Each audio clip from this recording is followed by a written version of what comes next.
Welcome to Argos, traveler. My name is Herodotus, and I am a traveler from Hyrcanassus. I retrace the cause of various events, such as wars and great calamities.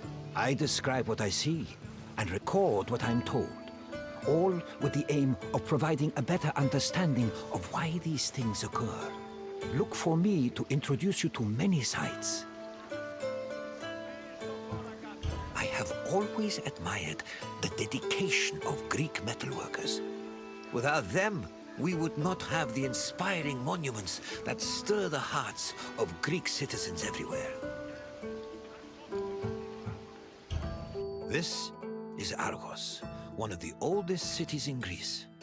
The Argives were an ingenious people, famous for innovations in areas like military tactics.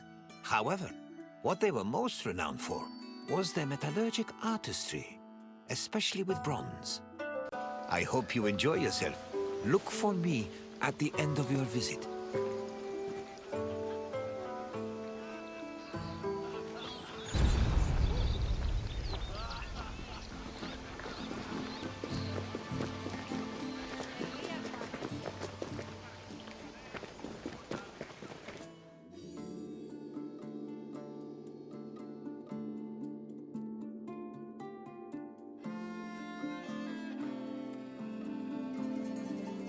The area that would become Argos was inhabited as early as the 3rd millennium BCE, but it was in the 7th century BCE that it officially became a city-state. One of Argos's major pillars was its metallurgical industry.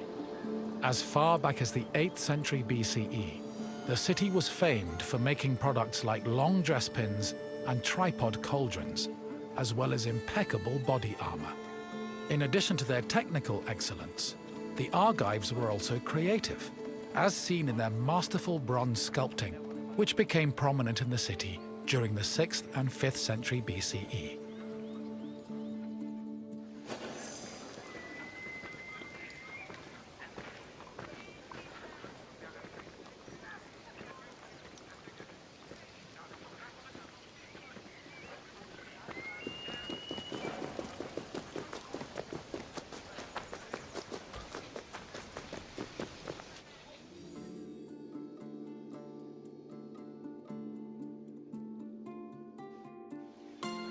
Bronze is an alloy composed of 90% copper and 10% tin.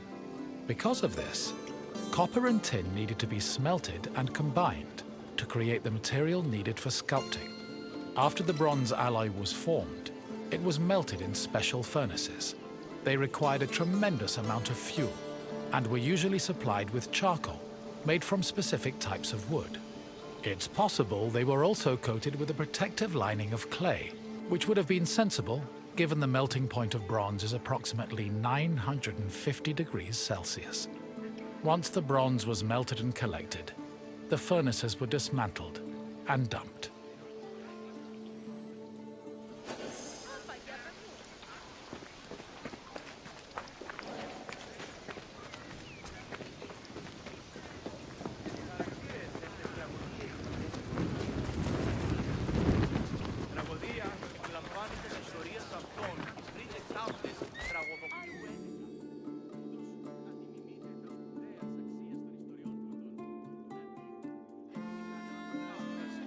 In the 8th century BCE, most small-scale statues were molded using a complicated and lengthy method called solid lost wax casting. From the 7th century BCE onwards, metalworkers adopted the more efficient hollow lost wax casting. At its core, this process involved using sculpting models from wax, making molds over these models, then filling the molds with bronze to produce the desired shapes.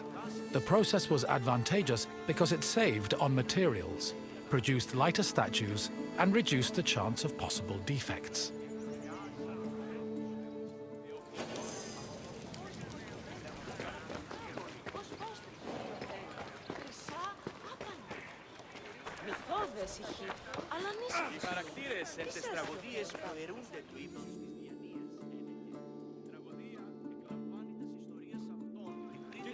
Once all the pieces of the sculpture were molded, they were welded together and subjected to the cold working process.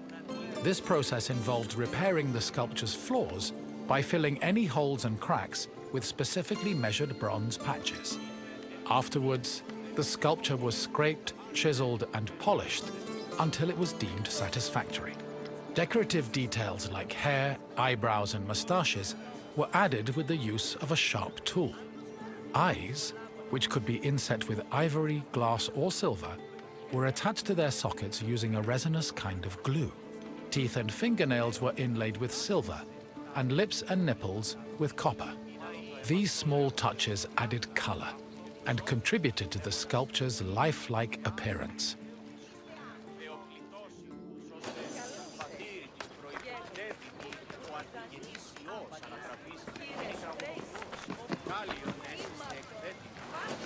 Βαβέ, τούτους τους όνους μαστιγού.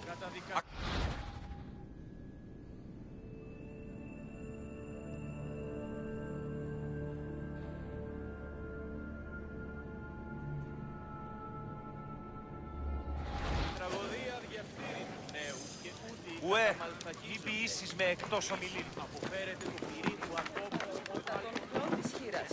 Ο κοίταλιος υπάρχει. Τι σκόρακαν, παιδεύεις.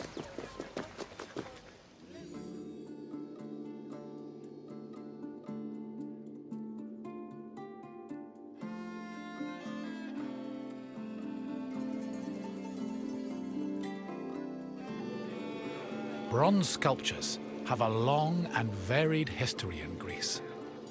During the geometric period of 900 to 700 BCE, the sculptures mainly depicted idealized heroes, charioteers, and horses, and most of them were dedicated to sanctuaries. The Orientalizing period followed in the 7th century BCE.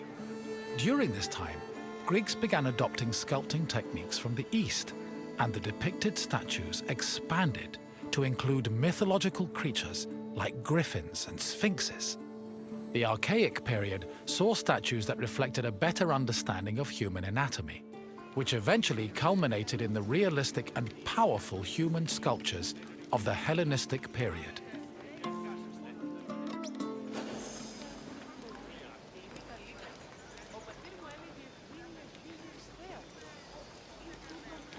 Ποιος εμέ περιπέσει. Ως θυσίων και διδάξιν άπαντες. Ουχή, ήκουσα την Ποιος ο ευήκοντα, υπέτειος? το πρώτο. Μέλης λυπήν περί επιλάτου. Αρούν.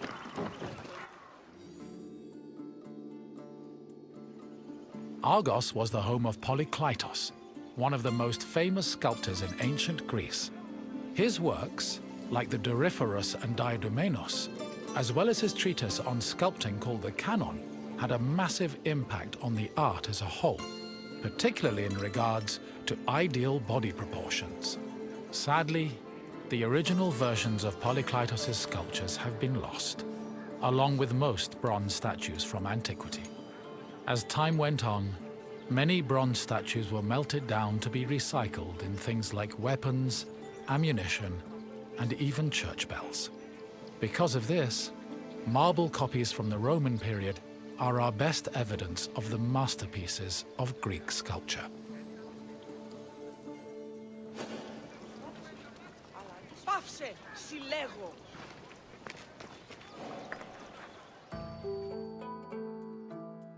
I see you have completed your tour. I trust you have a new appreciation for Greek sculptures after learning of the heart and soul that was poured into each step of their creation. Now, what else would you like to do? Then let us dive right in. Here is your first question. Which era of sculpting came first?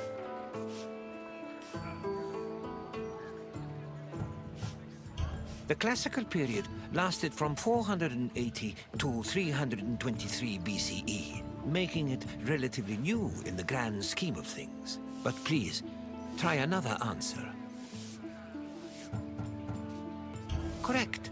The geometric period lasted from 900 to 700 BCE, and mostly featured small-scale statues and statuettes of heroes and horses. On to the second question. Bronze was an alloy composed of which two metals? Yes. To get the bronze required for sculpting, metal workers first needed to smelt copper and tin. One last question for you.